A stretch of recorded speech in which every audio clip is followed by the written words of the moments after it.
अस्सलाम वालेकुम dear viewers, आप देख रहे हैं अपना यूट्यूब चैनल की टू कंसेप्ट्स। आज की इस वीडियो में हम मैथमेटिक्स के फाइनल प्रोजेक्ट के बारे में बड़ी तफसील के साथ बात करेंगे।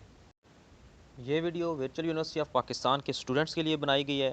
अगर हम बात करें कोर्स कोड की, जैसा कि MTH 600 और MTH 620, तो असल में ये एक ही चीज़ के दो नाम हैं। फ़र्क सिर्फ ये है कि MTH 600 BS मैथमेटिक्स के स्टूडेंट्स के लिए है, जबकि MTH 620 MSc मैथमेटिक्स के स्टूडेंट्स के लिए है। सिर्फ कोड का फ़र्क है, बाकी सब कुछ एक जैसा है, यानी कोर्स का सिलेबस वगैरह वो सब कुछ सेम है, जस्ट कोड का डिफरेंस है और वो डिग्री के हिसाब से है। अगर हम इस कोर्स के इंट्रो की बात करें तो BS के स्टूडेंट्स ये कोर्स 7वें या 8वें सेमेस्टर में पढ़ सकते हैं, जबकि MSc के स्टूडेंट्स तीसरे या चौथे सेमेस्टर में पढ़ सकते हैं। ये 6 क्रेडिट आवर्स का कोर्स है। जब आप कोर्स सिलेक्शन में ये कोर्स सेलेक्ट कर लेते हैं तो जैसे ही कोर्स सिलेक्शन की डेट ख़त्म होती है उसके एक हफ़्ते के बाद प्रोजेक्ट सेलेक्ट करना होता है। कोर्स सिलेक्शन की डेट ख़त्म होने के 1-2 दिन बाद आपको MTH 600 या फिर MTH 620 के नोटिफिकेशन टैब में प्रोजेक्ट के सिलेक्ट करने की डेट और टाइम बता दी जाती है। अपनी आसानी के लिए आपने एक दिन पहले का रिमाइंडर लगा लेना है, क्योंकि अक्सर बंदा भूल जाता है और अगर आप भूल जाएंगे तो आप एक अच्छा प्रोजेक्ट सेलेक्ट नहीं कर पाएंगे, क्योंकि सीट्स बहुत कम होती हैं और पहले 20 मिनट में आसान प्रोजेक्ट सेलेक्ट हो जाते हैं। इस वीडियो के एंड में मैंने बहुत से प्रीवियस प्रोजेक्ट अटैच किए हैं, आप उनको अच्छे से देखकर समझ लें और अपना माइंड बना लें कि इस तरह के टॉपिक हो सकते हैं, क्योंकि वर्चुअल यूनिवर्सिटी के जो फाइनल प्रोजेक्ट्स होते हैं वो हर बार पहले वालों से चेंज होते हैं, यानी उनमें कुछ ना कुछ तब्दीली होती है। आप देख सकते हैं MTH 600 कोर्स का स्क्रीनशॉट है। इसमें आप असाइनमेंट टैब और अनाउंसमेंट टैब देख सकते हैं, जिसकी आपको ज़रूरत पड़ेगी। कोर्स सिलेक्शन के बाद आपने इसी अनाउंसमेंट टैब को बार बार चेक करना है। आपको प्रोजेक्ट सिलेक्शन की डेट और टाइम के बारे में इसी अनाउंसमेंट टैब में बताया जाएगा और असाइनमेंट टैब में जाकर आपने अपना प्रोजेक्ट सेलेक्ट करना है। Actions on project selection day. Project select करने वाले दिन आपने 30 मिनट पहले LMS पे लॉगिन हो जाना है और आपने LMS को एक्टिव रखना है, यानी आपने लॉग आउट नहीं होने देना। आपने बार बार असाइनमेंट टैब को क्लिक करके चेक करते रहना है। मुकर्रर करदा टाइम पे आपको प्रोजेक्ट की लिस्ट शो हो जाएगी। आपने सब टॉपिक को गौर से पढ़ना है और फिर जो आपको आसान लगे उसको जल्दी से सिलेक्ट कर लेना है। आमतौर पर एक टॉपिक को 12 से 14 स्टूडेंट सेलेक्ट कर सकते हैं। Action after project selection. Project select करने के बाद आपने अपने सुपरवाइज़र का ईमेल एड्रेस नोट कर लेना है, जो कि प्रोजेक्ट के साथ ही मेंशन होता है। आपने अपने सुपरवाइज़र को अपनी VU की ईमेल आईडी से मेल करनी है, जिसमें आपने अपना पूरा नाम, स्टूडेंट आईडी और अपने टॉपिक के बारे में बताना है। आपने सुपरवाइज़र को ग्रुप के लिए रिक्वेस्ट भी कर सकते हैं।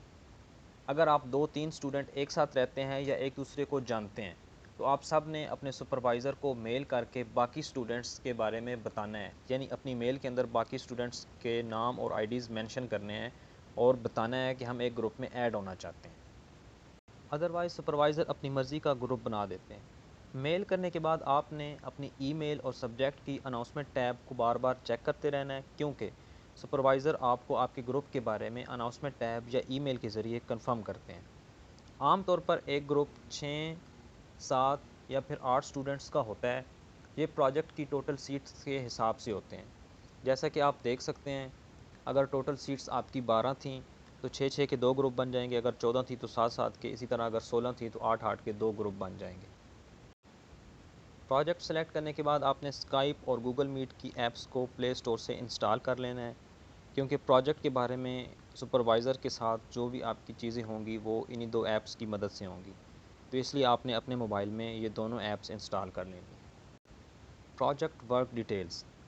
प्रोजेक्ट वर्क डिटेल में हम सबसे पहले मार्क्स के बारे में बात करते हैं। इस प्रोजेक्ट के टोटल 100 नंबर होते हैं, जिसमें जो आप ग्रुप की सूरत में काम करते हैं उसकी 45 नंबर्स होते हैं और जो इंडिविजुअल मार्क्स होते हैं आपके वो 55 यानी 55 मार्क्स होते हैं। जो ग्रुप बेस्ड आपका काम होता है वो बेसिकली 3 असाइनमेंट्स होती हैं, जिसमें पहली असाइनमेंट के 15 नंबर, दूसरी असाइनमेंट के 25 नंबर और तीसरी असाइनमेंट्स के 5 नंबर होते हैं। अगर हम इंडिविजुअल मार्क्स के हिसाब से बात करें तो आपने हर वीक में मीटिंग अटेंड करनी होती है, वहाँ पे आपकी प्रेजेंस जो होती है वो मस्ट होती है। आपकी जो टोटल मीटिंग्स होंगी उनके 10 नंबर होंगे, और इस मीटिंग के दौरान आप कितना पार्टिसिपेट करते हैं 10 नंबर उसके होते हैं। आपके एंड पे जाके फाइनल वाइवा होगा, उसके 30 नंबर होते हैं। और आपने अपने इस प्रोजेक्ट के बारे में अपने फाइनल वाइवा के दौरान पीपीटी स्लाइड्स पेश करनी होती हैं, यानी प्रेजेंट करनी होती हैं। और साथ में एथिक्स के इसके 5 नंबर हैं। तो इस हिसाब से ये टोटल काउंट करके आपके 100 नंबर बनते हैं। आगे हम बात करते हैं असाइनमेंट ड्यू डेट्स के हिसाब से। तो जो पहली असाइनमेंट्स होती है, इसकी जो ड्यू डेट होती है ये मिड टर्म एग्ज़ाम्स से पहले होती है। और जो असाइनमेंट 2 होती है ये तकरीबन 40 से 45 दिन, जब आप मिड टर्म्स के एग्ज़ाम्स हो जाते हैं उसके 40 से 45 दिन के बाद इसको सबमिट करवाने की ड्यू डेट होती है।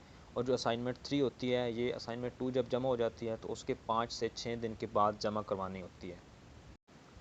प्रोजेक्ट का फ़ाइनल वाइवा। प्रोजेक्ट के फ़ाइनल वाइवा जो होता है वो आपके फ़ाइनल टर्म के एग्ज़ाम से एक हफ़्ता पहले होता है। वाइवा में आपने अपने प्रोजेक्ट को पीपीटी स्लाइड्स की सूरत में प्रेजेंट करना होता है।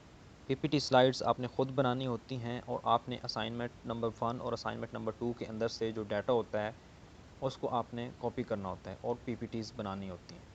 तो इसमें आपने एक चीज़ का ख़्याल रखना है कि जो असाइनमेंट 1 और असाइनमेंट 2 होती है, आपने इस तरह नहीं करना कि उनका पूरा डाटा कॉपी करके और स्लाइड्स के अंदर पेस्ट कर देना है। बेसिकली स्लाइड्स में आपने मेन थीम देने, अपने प्रोजेक्ट को प्रेजेंट करना है, तो आपने जो मेन चीज़ें हैं उनको उसके अंदर पेस्ट करना है। बाकी ये है कि आपको सारी चीज़ों का आइडिया होना चाहिए, क्योंकि सुपरवाइज़र जो है वो आपको बीच में रोक कर आपसे क्वेश्चनिंग कर सकते हैं। तो इसलिए आपने जो मेन चीज़ें हैं वो बतानी है। बाकी बैकग्राउंड में आपके पास नॉलेज होना चाहिए, आपको चीज़ों का पता होना चाहिए।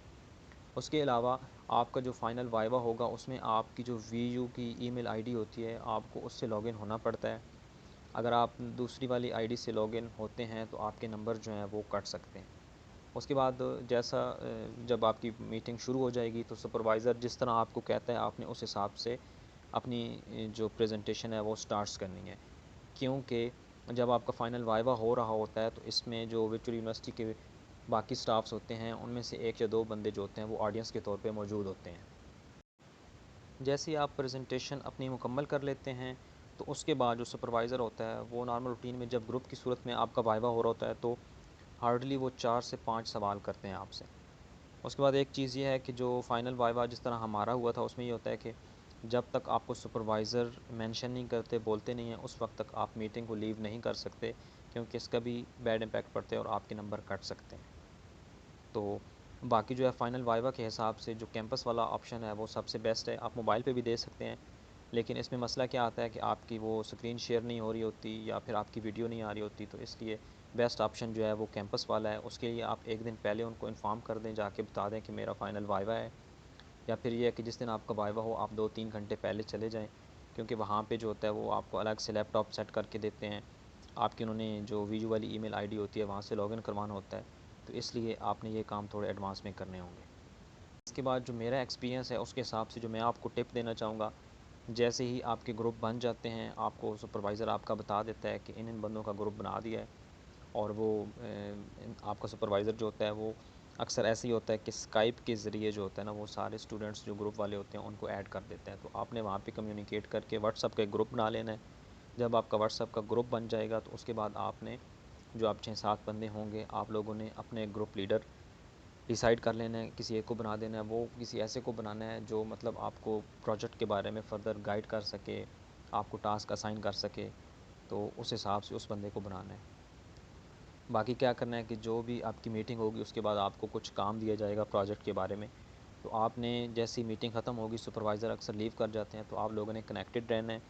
तो उसके बाद आपने क्या करना है कि जो काम दिया होगा वो विलिंगनेस के हिसाब से जो जो करना चाहे उसके हिसाब से वो टास्क एक दूसरे को असाइन कर देना है। और 2-3 दिन बाद, 4 दिन बाद एक दूसरे के साथ फिर जब वो काम मुकम्मल हो जाता है तो व्हाट्सअप के थ्रू है अपनी वॉइस के ज़रिए एक दूसरे को बता के शेयर करके, तो इस तरह यानी प्रैक्टिस कर लेनी है। आप गूगल मीट के ऊपर भी अपनी मीटिंग अरेंज कर सकते हैं, तो उसके ऊपर भी प्रैक्टिस कर लें। यानी जो काम एक बंदे का होगा वो जो करेगा तो वो बाकी सारों को भी एक्सप्लेन कर दें। उसके बाद जो पीपीटी स्लाइड्स आपने बनानी है वो तकरीबन जो होंगी आपकी 50 से 60 स्लाइड्स होनी चाहिए, इससे ज़्यादा नहीं होनी चाहिए और 50 से कम भी नहीं होनी चाहिए।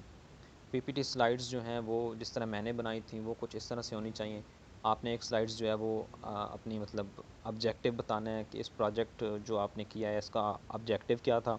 उसके बाद आपका जो टॉपिक होगा आपने उसका इंट्रोडक्शन देना है। बाकी आपने अपने उसी टॉपिक को डिफ़ाइन करना है, उसकी डेफिनेशन करनी है, वर्डिंग में भी और मैथमेटिकली भी। उसके बाद आपने क्या करना है कि उसी आपके टॉपिक से रिलेटेड जो 2-3 पेट क्वेश्चन होते हैं वो सॉल्व करने हैं। उसके बाद आगे जो है ना रियल लाइफ एप्लीकेशन में जो टॉपिक आप, क्योंकि ये रिसर्च बेस्ड होते हैं तो आपको पता चल जाएगा कि रियल लाइफ में ये जो आपका टॉपिक है ये कहाँ पे इस्तेमाल होता है। तो आपने वो रियल लाइफ वाले जो चीज़ें होती हैं, एप्लीकेशन होती है, आपने उसकी मॉडलिंग वगैरह करनी है और उनसे रिलेटेड जो क्वेश्चंस होंगे आपने एक क्वेश्चन कर लें या दो कर लें, वो साथ में ऐड करने और एंड पे आपने अपने प्रोजेक्ट का कंक्लूजन पेश करना है कि आपने इस प्रोजेक्ट से क्या सीखा, आपने क्या फाइंडिंग्स की। वीडियो कोई शक नहीं है कि थोड़ी लंबी है, इस पे काफ़ी मेहनत भी हुई है क्योंकि ये सारी चीज़ें मतलब मेरे सेल्फ एक्सपीरियंस है, तो इसलिए मैंने समझा कि चलो मैं अपने दोस्तों और भाइयों के साथ शेयर कर दूँ। तो एंड पे काइंडली आपसे रिक्वेस्ट है कि जो मेरा चैनल है की टू कंसेप्ट्स, अगर आपको ये वीडियो पसंद आई है तो काइंडली इसको सब्सक्राइब करें और अपने दोस्तों के साथ शेयर करें। अगर आपको किसी किस्म की कोई क्यूरी हो, आपने कुछ और बात पूछनी हो, तो ये मेरा व्हाट्सअप नंबर है, आप इस पर कॉन्टैक्ट कर सकते हैं। ये मैंने वर्चुअल यूनिवर्सिटी के जो प्रीवियस प्रोजेक्ट गुजर चुके हैं मैथमेटिक्स के उनको अटैच किया है। मैं इनको तेज़ से ज़रा स्क्रॉल कर रहा हूँ, तो आप अपनी वीडियो की जो स्पीड है उसको कम करके इनको तफसील से देख सकते हैं। तो ये काफ़ी सारे हैं इसलिए मैंने साथ में अटैच किए हैं। ये साथ में जो ईमेल आईडी दी हुई है आपके सुपरवाइज़र की, मतलब ये पहले वाला जो टॉपिक है, तो इसी तरह जो अब आप सेलेक्ट करेंगे वहाँ पे भी दी होगी, तो आपने अपने सुपरवाइज़र को मेल करनी होगी। तो ये मैं स्क्रॉल कर रहा हूँ, ये अपनी मोबाइल की जो स्पीड है इसको कम करके आप बाद में देख सकते हैं।